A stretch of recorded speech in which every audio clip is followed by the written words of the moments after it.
What's up, everybody? Michael Walsh here. So I've got a little bit of a hot take after Merab's win at UFC 320, and that is, I think he would beat Alexander Volkanovski. Now, I'm not necessarily saying he would beat him right now in real life. So I'm not necessarily saying that if Merab moves up in weight, challenges Volk for his featherweight title, that I will pick Merab. I still might, but that's not quite what this video is about. It's more about if they were the same size in a hypothetical matchup. So I'm saying in a pound for pound sense, I think Merab beats Volk. Now, I've said this in previous videos, and I've gotten into debates with people. I've gotten into debates with people in the comment section of those videos. But I think Merab Dvalishvili, current Merab, kind of prime title run Merab, might just be the pound for pound best fighter we've ever seen. And I mean pound for pound in the sense that if they were all the same size and all in their primes and they were all fighting each other, who beats whom? I'm not saying legacy-wise that he's the GOAT, not yet anyways. I think he's number 6 at the moment.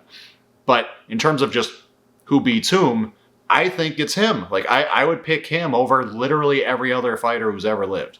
Now, I'm not saying no one else could beat him. I'm just saying that I would favor him in terms of the odds. I would go 60-40 or more in his favor against literally everyone who's ever walked the earth.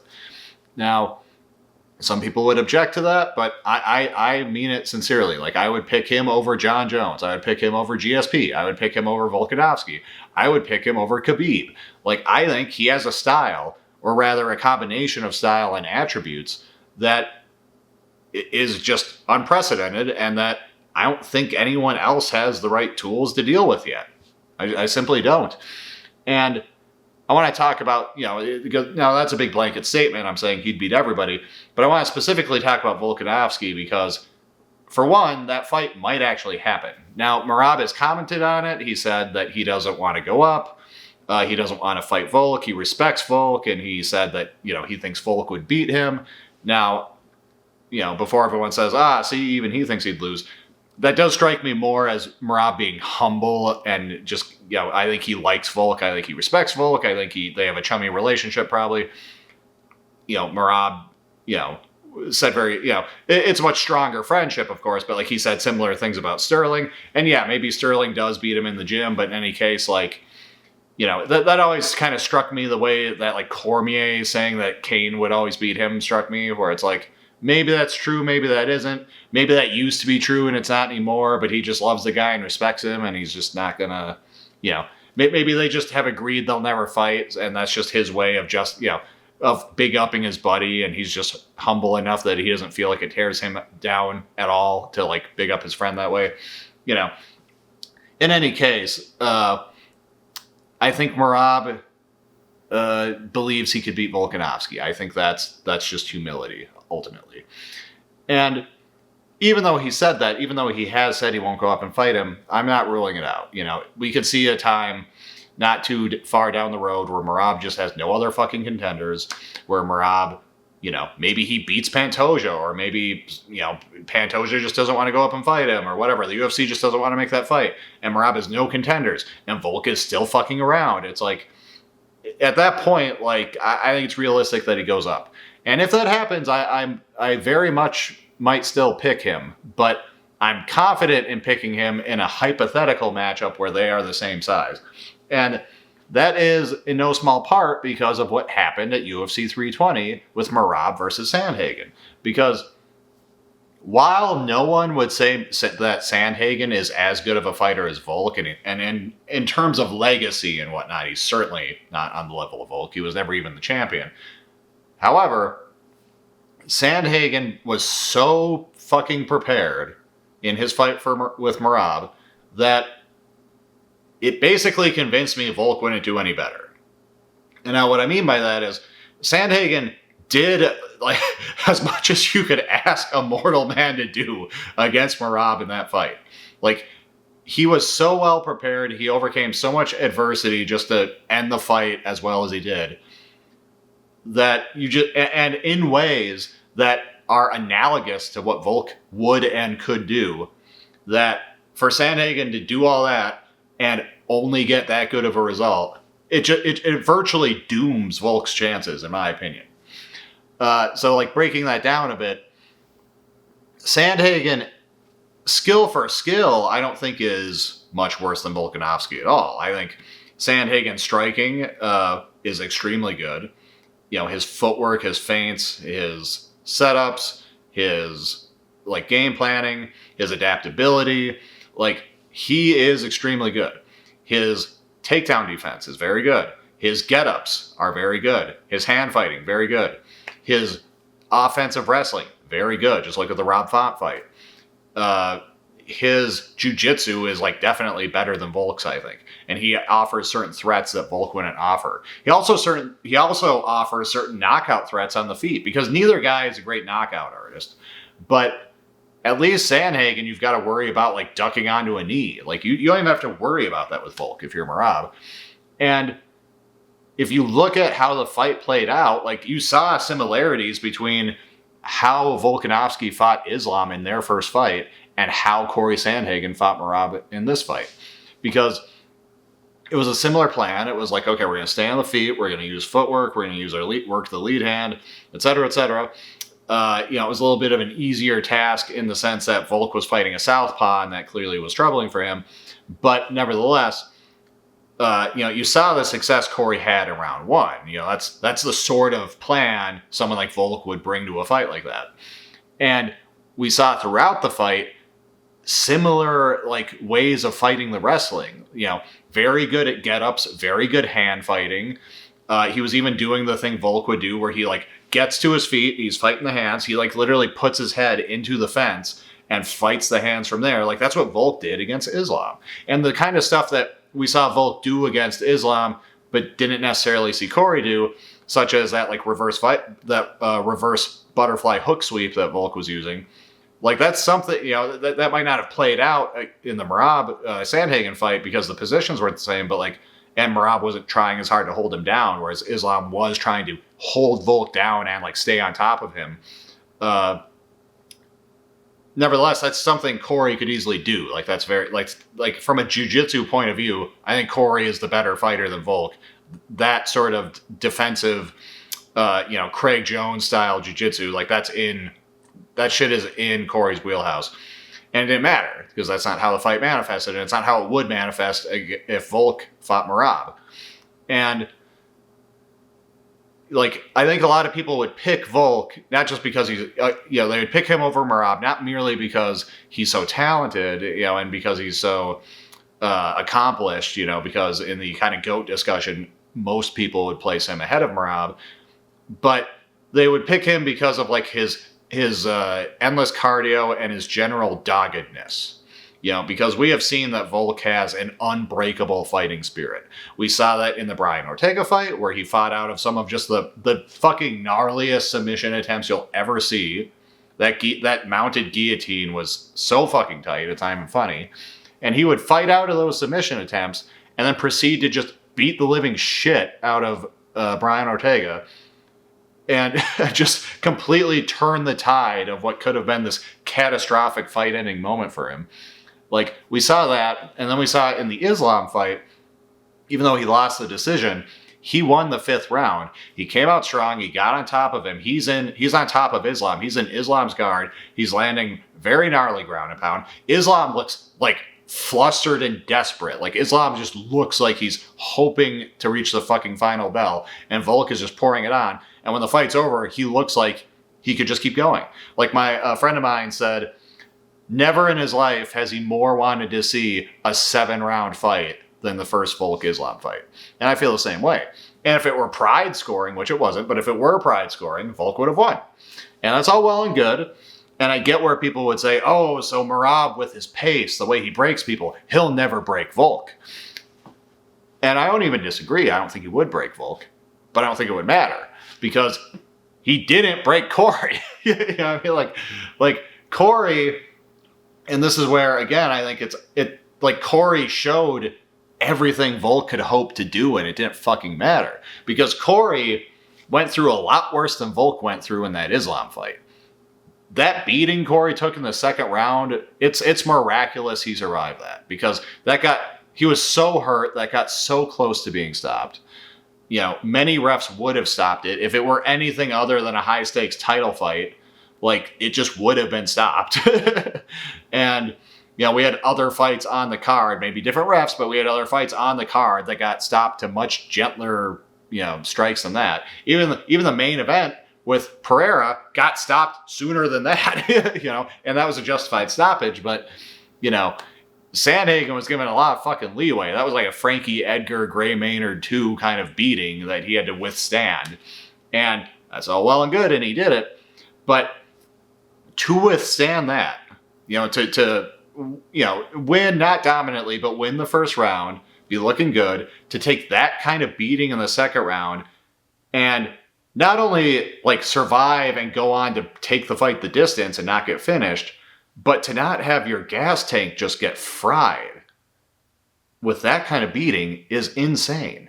It's absolutely insane. Because that was still a high-paced fight. Merab still landed, over 10 takedowns, I believe, and over 100 strikes, I believe, which is, not that weird for Merab, but is still like tying all-time great shit. That was, there was a period of time where the only two people who had done that were Kamaru Usman, who I think did that for the first and maybe only time against RDA, and Cain Velasquez when he fought Junior Dos Santos in one of their matches. Like, that's how rare that level of offense is in terms of output. And Corey withstood all that. He went through that storm after getting nearly finished and just like beaten to a pulp in the second round. And that's a lot of fight left. The second round of a 2-round fight is not far in. That's a lot of fight left. And to fight at that pace and stick to your game plan and not quit and keep looking for finishes and not get tired or deterred, to not like give up on yourself, you just can't ask for more than that from a person. And you can't expect more than that from Volk. And Corey, did well even later in the fight. Like, some people think he won the fourth round. I don't, but some people do. And the fifth round, like, he hurt Merab with like 10 or 15 seconds left in the fight. Like, he landed probably the best strike of that round. He was still in there. It's just, it didn't matter.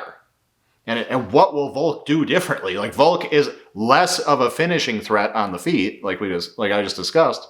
Like, he's not going to do better as far as staying off the takedowns, because Corey did as good as he could. It just doesn't matter with Merab.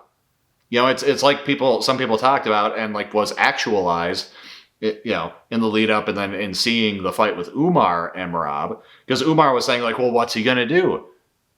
Is he going to take me down and control me? Of course not. Is he going to outstrike me? Of course not. Like, he won't be able to take me down. And if he does, I'll get back up. And some people who are picking Merab were pointing out, like, dude, yeah, that's how it doesn't matter if you stop it or you get up. That's how he works. He'll outwork you. It won't fucking matter. And that's what happened. And Umar actually broke. Like, Umar actually was like you could see his spirit was breaking under that pressure. And he was largely right. He did largely defend the takedowns. He did largely get up. It's not like there was just ass loads of control time on the ground for Merab, but it didn't matter. And so with Volk, like, again, like, what the fuck is he going to do different than Corey did? And Corey, as I'm saying, is clearly like the best analog for what you could hope for from a Volk performance. But another great one, because what's impressive about Merab is that he's defeating this wide diversity of styles in the same way, with the same overwhelming, smothering approach. He's beating Sandhagen, who's a very different style from Umar, who's a very different style from Sean O'Malley. But the other great analog to Volk would be Peter Yan, and that's Merab's best performance. That's the one where he broke this record for takedown attempts and did all the shit and just completely broke Jan and just like put the fear of God into him. Jan is like Volk. Jan is a similar archetype. He's this incredibly gifted striker. He's got better defense than Volk. Very crafty. He's a harder hitter than Volk. He's got more diverse like strikes, I think. I think he like mixes in his knees and stuff more, and his kicks better than Volk does. I mean, Volk has great low kicks and stuff, and he'll throw the lead like high kick and stuff, but I think in general, Jan's Muay Thai game is like more complete. And, great wrestling, great takedown defense. Like look at how he wrestled with Aljo, especially in their first fight. Like, he did very good. And great scrambles on the ground. Like, he is a very well-rounded fighter. You saw that on the regional scene. Watch those wins and losses he traded with that guy, Magomed something. I can't remember his name. But those 2 decision wins, or the decision loss and then the decision win, for those regional title fights. Like, Peter Yan was already a very complete fighter at that point. I'm starting to stumble my words here. You'll have to excuse me. I'm very tired and it's a fucking long day. But anyways, Peter Yan, my point is, Peter Yan early on in the regional scene was already an extremely complete fighter.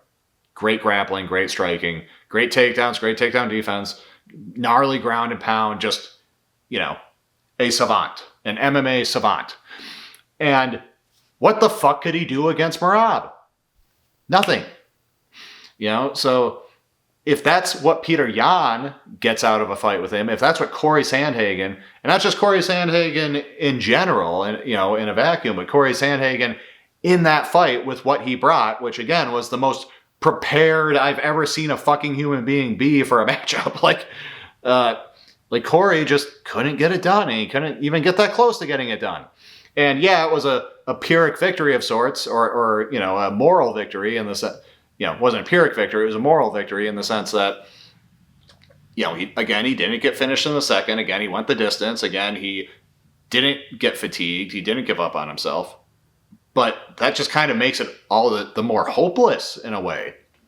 Like, in a lot of ways, for someone like Volkanovski, you'd be more optimistic if Corey did just break, if Corey did just get exhausted. Because you'd be like, yeah, but Volk won't. That would be what you'd say. You'd say Volk won't. Volk has such a strong competitive spirit, such a strong never say die attitude.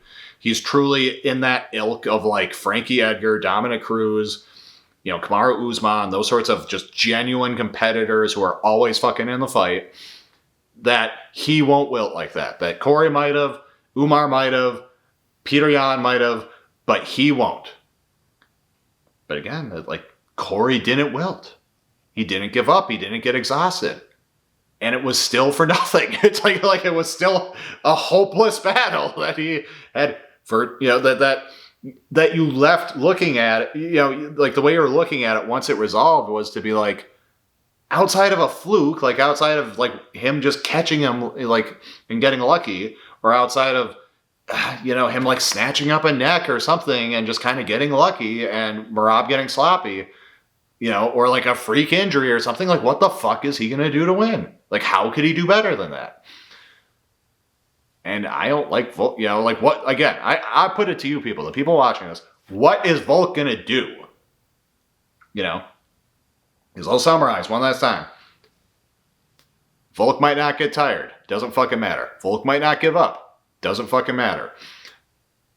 Volk is not going to be a greater knockout threat than Corey, than Peter Yan, certainly not than O'Malley.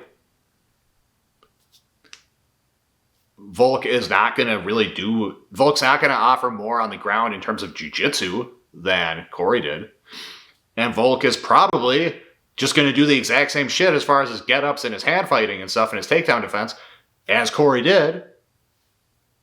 So where's the difference? Like, where is Volk going to pull us out of? Like, how is he going to manifest a fucking victory against this guy? I just don't see it. And I'm just increasingly talking myself into picking Merab if they do eventually fight, because now it's like the only reason now to pick Volk in real life is because Volk's fucking bigger. Volk is a good sized featherweight. Merab is, Volk's not like a huge featherweight, but he's a proper featherweight. And Merab is like not a big bantamweight, so that's not great. But who knows? Maybe that just means he's like so because Merab is very fast. He's fast for a bantamweight, so maybe the speed is just like a fucking menace for Volk.